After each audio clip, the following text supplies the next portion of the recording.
As a train driver unwillingly passes through a toll booth amidst a hazmat team sanitizing due to a nuclear plant leak, he accidentally runs over an infected Dell, setting off a chain of events that intersect with Sek-Woo, a distant father whose daughter Soo-An longs to visit her mother in Busan.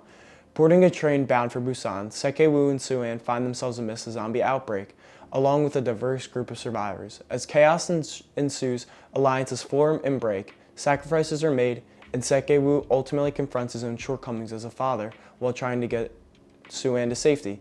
As the train reaches Busan, blocked tracks force Soo-An and Sek-Woo to walk to safety, narrowly escaping being shot by a soldier due to Soo-An's singing. Former UN employee Jerry Lane, along with his wife Karen and their 2 daughters, escape a zombie outbreak in Philadelphia and take refuge on a U.S. Navy vessel. Jerry reluctantly agrees to help find the origin of the virus after being told his family's safety depends on it. He had the team travel to South Korea where they are attacked, but Jerry learns crucial information about the outbreak's origins. They then head to Jerusalem, where Jerry witnesses the fall of the city to the undead. Surviving, they make their way to the WHO facility in Wales, where Jerry's theory about the uninfected ignoring the terminally ill is proven correct. With a new understanding of the virus, a vaccine is developed, and a hope for humanity's survival is reunited. The director for World War Z is Mark Foster. He's a German director and he's not really known for much, but World War Z is arguably his most famous or infamous movie.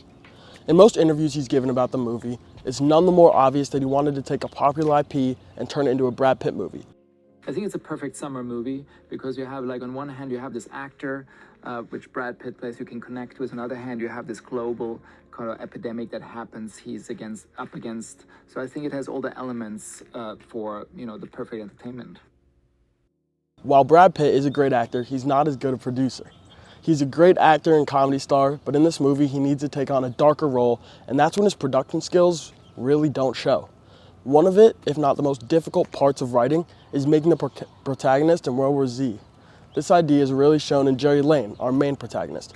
He's the most one-dimensional character written. He's a hero and nothing else. He has no flaws or insecurities. He's the guy who saved the world. Yin Sang-ho is a South Korean director known for many different movies and short films, none more popular than Train to Busan.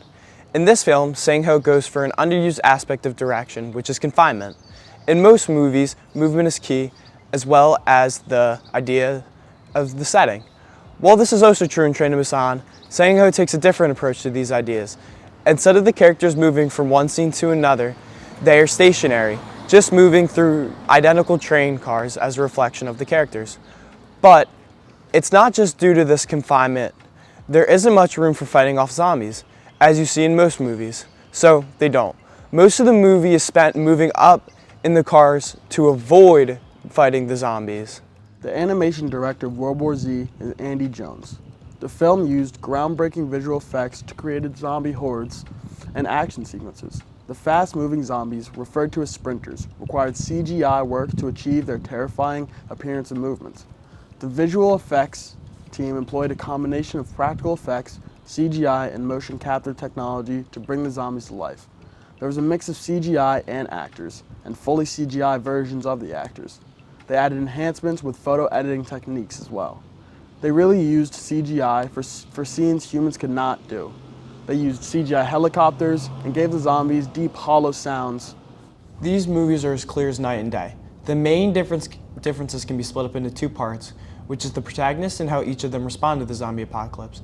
In Train to Busan, our protagonist is Sek-Woo. He's a divorced father who spends too much time working. But we aren't told this, we are shown this. At the beginning of the movie, Sek-Woo gives his daughter a Wii, a great gift, but the only issue is that Sek-Woo had already bought his daughter a Wii. Now let's compare this to Jerry Lane's flaws. That's about it. Nothing. There are certain ways to invest the audience's attention into your movie's protagonist. 2 great ways are to make him flawed. This allows your audience to both see a real down-to-earth character and character development.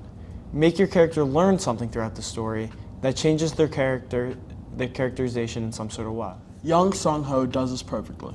He starts a story with a businessman who never has time for his daughter and makes him realize his shortcomings and that they need to be fixed. It's important to recognize that these flaws are still present in him, but now he knows that they need to be addressed and fixed. Now, does Jerry Lee's character adapt through the film? Surprise, he doesn't. We start with a perfect family man who has a background in government security. He's the hero with a heart. Let's skip to the end of the story who he is now. He's the hero with a heart that just saved the world. There now is a change in his character, no realization of himself, no nothing. This makes him feel fake, and that's the worst thing a director can do. Now, let's go over what these two characters decide to do differently when the apocalypse occurs. Sakewoo is caught in the middle of it, on a train. His initial reaction is that he needs to look out for only his daughter and himself. He almost sacrifices someone else on the train to protect himself. But later in the story, this man then willingly gives himself up to protect everyone else on the train. This shows the thesis of what all zombie movies should do, which is provide a commentary on society. And in this story, it is a commentary on how some people value their lives more than others solely based on monetary wealth. It is clear in the beginning that Sakewoo values himself based on how much money he earns and what he can give to his daughter. Now let's look at what Brad Pitt's character does when it begins. He's in traffic and realizes something is wrong. He then attempts to get his family out of this danger and to safety. He then decides to travel the world in order to find the cure to this virus, and then the rest of the plot carries along. This does not set up any greater thematic value, only plot relevance, because this is what starts a story. He has no inner dialogue, he's just told to save the world and he follows blindly. He's simply just a vehicle to get from a zombie apocalypse to the next. We believe Train to Busan is better than World War Z. Objectively, Train to Busan has stronger writing and direction, but this opinion should not directly impact the relationship you hold with this movie. Not everyone needs a deep, thought-provoking movie.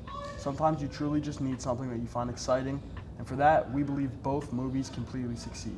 Despite this, we would still recommend Train to Busan, not only because of its plot and characters, but also as a way to engulf yourself in a new culture and see how they would respond to a zombie apocalypse. And finally, thank you for watching, and I hope you enjoyed our review of Train to Busan and World War Z.